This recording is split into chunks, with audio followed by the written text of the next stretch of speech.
Hello and welcome back to episode 9, the final episode in this season series.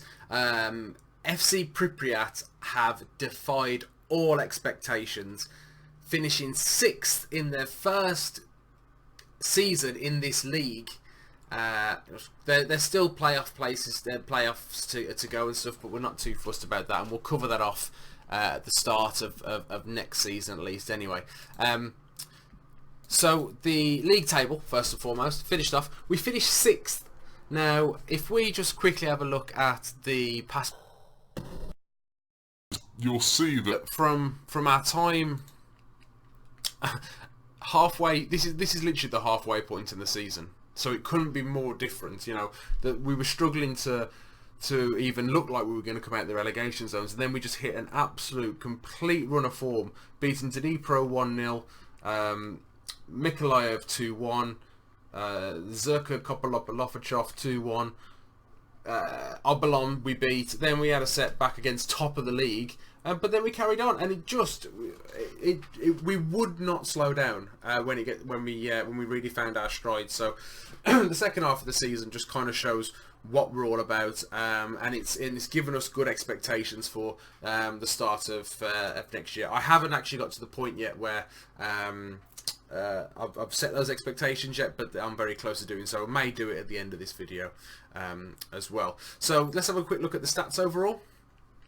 Avangard Kramatorsk were, as a team, scored the most amount of goals, averaging 2 goals a game, followed by Oblast Brewer, followed by us. So again, from where we were to where we finished, I couldn't be more pleased.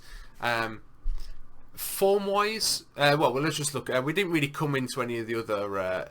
We didn't come into any of these singled-off team stats overviews. We knew what we were doing. We knew our jobs, but it wasn't enough to lead in any of the particular league tables.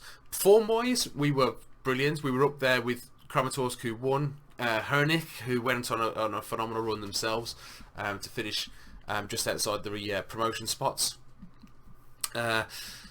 They also, Avangard went the most games without losing. Cobra went the most games without winning. Avangard most games without losing. Red cards, we had the most, but I think that's because we operate with that half-back position. We just struggled from that. Average attendance, I think if I click into this, 10th. So not too bad, realistically. 10th out of 16 I'll take. Net transfer spend, well, we didn't come close to that. Average possession, 3rd. Joint 2nd best in the division, so yeah, really pleased with that as well. If we go to the player overview now, Aksionov finished joint top goal scorer alongside Bogdan Borovsky for Oblast Brewer. Best at hitting the target was our other lad, Martinyuk, who is sadly leaving us at the end of the season. We had 3 of average rating was Aksionov again, coming in 2nd place. Yellow cards, no surprise, Drishluk again in that half-back position, and most red cards as well. So I think we might actually be getting a bit of notoriety in the league, getting known for that as well. So those are the overall team and player stats. I suppose if we go into the player detail, there's plenty more I could cover off, but I just want to give a general overview of this because now is the time for the award ceremony. So the first award is the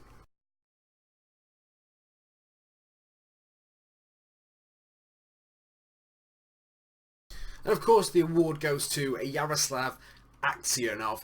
There was never going to be anyone else that we could choose. He started the season publicly coming out of the closet. It seemed to have just been a complete weight off his mind, and he just reflected that on the pitch. He finished with 15 goals in 22 appearances, with 2 assists, 3 Man of the Match awards, with an average rating of 7.31. Richly deserved, and let's hope now that he can continue this form into the next season as well. The next award is the Young Player of the Season award. Now, the Young Player of the Season is for any player that qualifies under the age of 19 at the start of the season. So without further ado,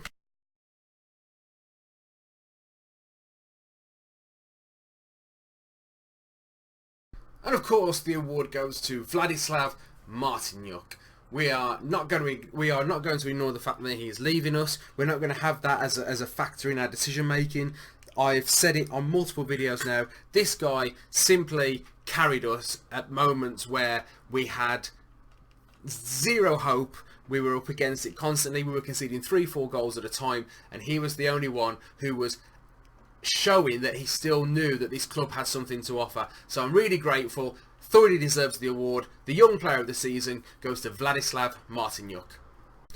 Our next award is the signing of the season award, whereby any player that has been purchased either on a free or for transfer value throughout the course of the season, those are the only players that are in this category. So without further ado,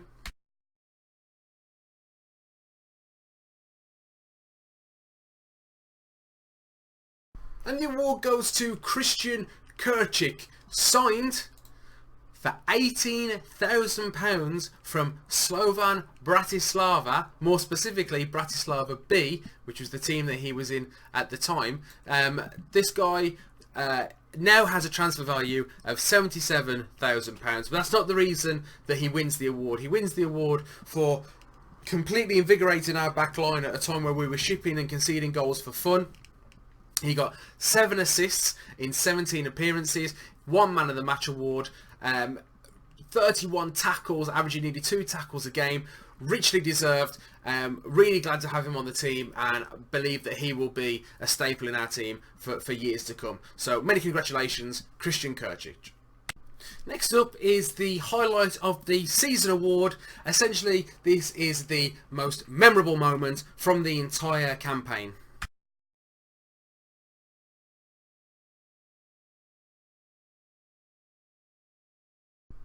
And the award goes to Ivan Len. Now, in a previous video, I did briefly mention that something special had happened. The guy himself has only ever started once for us, and in that time he has got 1 goal and 1 assist. We got him on a free. He hadn't played for 3 years before he signed for us. He hadn't played a competitive match for 8 years before us. 36 years old. And the reason he was there in the first place, well, I'll tell you what, let's recap on the video and I'll explain all in there.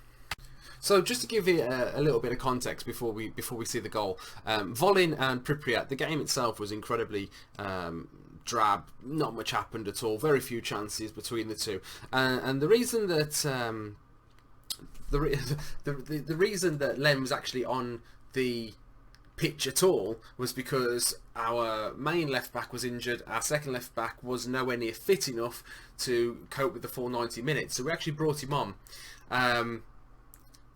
And I even tweeted this out on my Twitter, Matt_stats, MAT_STATS, because he's 36 years old. He hadn't played for a club in 3 years. He hadn't played competitive football in 8 years. He's old enough to know that he's old enough to have remembered the Berlin Wall coming down and the Soviet Union collapsing.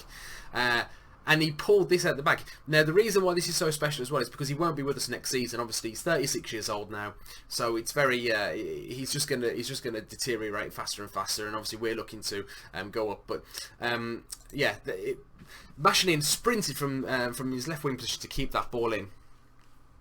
He whipped the ball across. Askinov tried to get his head in it. The defender got to it first. Drishluk had acres of space and tried to take a shot. It deflected straight back off the defender. So Len picks the ball up in this position, controls it with his left foot, knocks it across to his right, opens his body up, and from there curls one, a grass cutter, straight across. With 40 seconds left to go in the game, he pulled that one out of the bag. I couldn't be more pleased for the guy.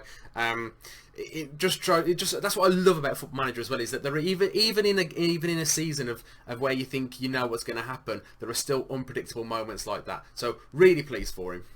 So we come now to the final award of the evening. It is the MVP of the season award, based purely upon the amount of man of the match awards given to a player throughout the course of a season.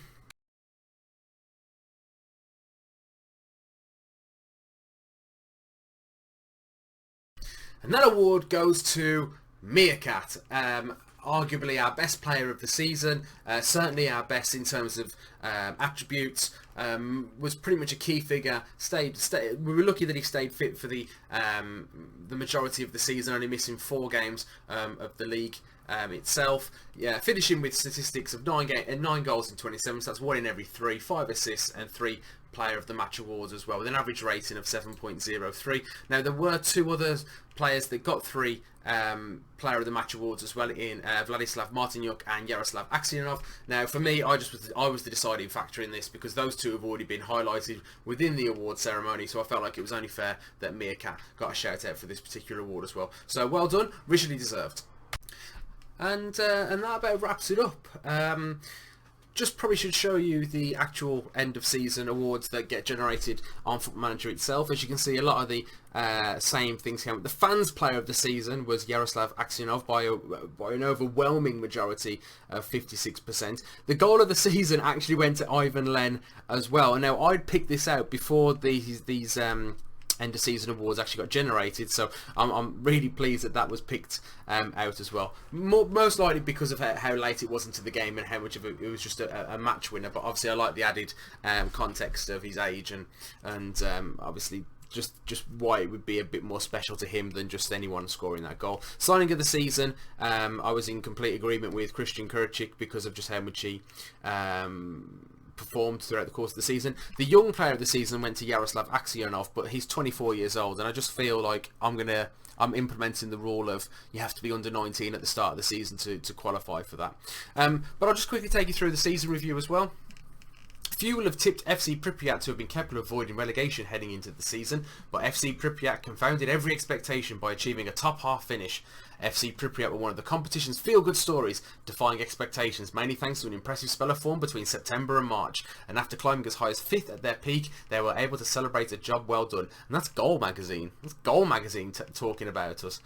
Obviously losing in the second preliminary round versus what is essentially a non-league team in this save was a bit demoralising, but you know, to go from there to finishing 6th in the league, 577 average attendance. You know, we're only at 10% capacity, so plenty of space for improvement there. Total amount of players used was the highest, because if you remember, we had to not build a team from scratch, but we were very much bare bones. Moment to forget was losing 4-1. Match of the season was a 2-0 win. Now I wouldn't have picked that one personally, and it wasn't part of the award ceremony. If I had to pick one off the top of my head, probably the 2-1 against Voln, when we were in our worst run of form, because they were top of the league. They hadn't lost at all at that point in the season, and we richly deserved that victory as well. So yeah, squad dynamics update doesn't really matter. End of the season team meeting. Now I think I can show you guys this as well.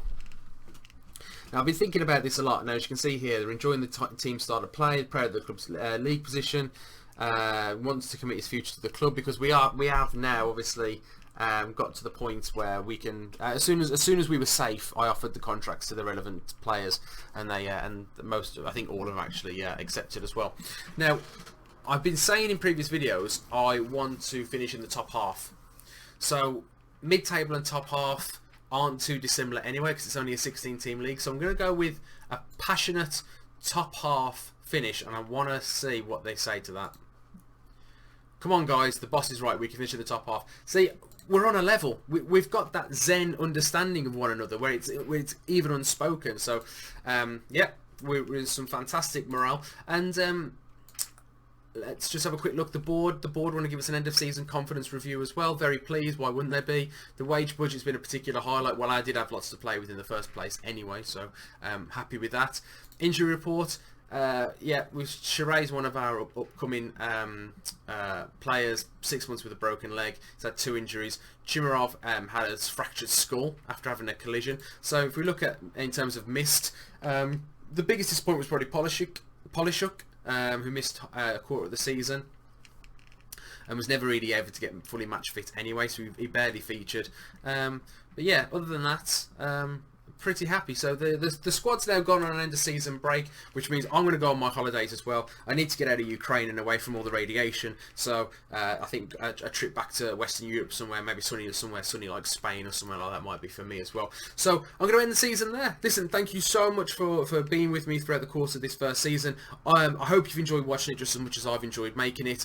We're going to go into the start of next season looking to finish in the top half. We're going to hopefully make a couple of acquisitions here and there. We've got a phenomenal youth setup coming through as well. It's all got all the right elements in place for a really good long save. So I hope you can join me for the next season. But until then, you take care.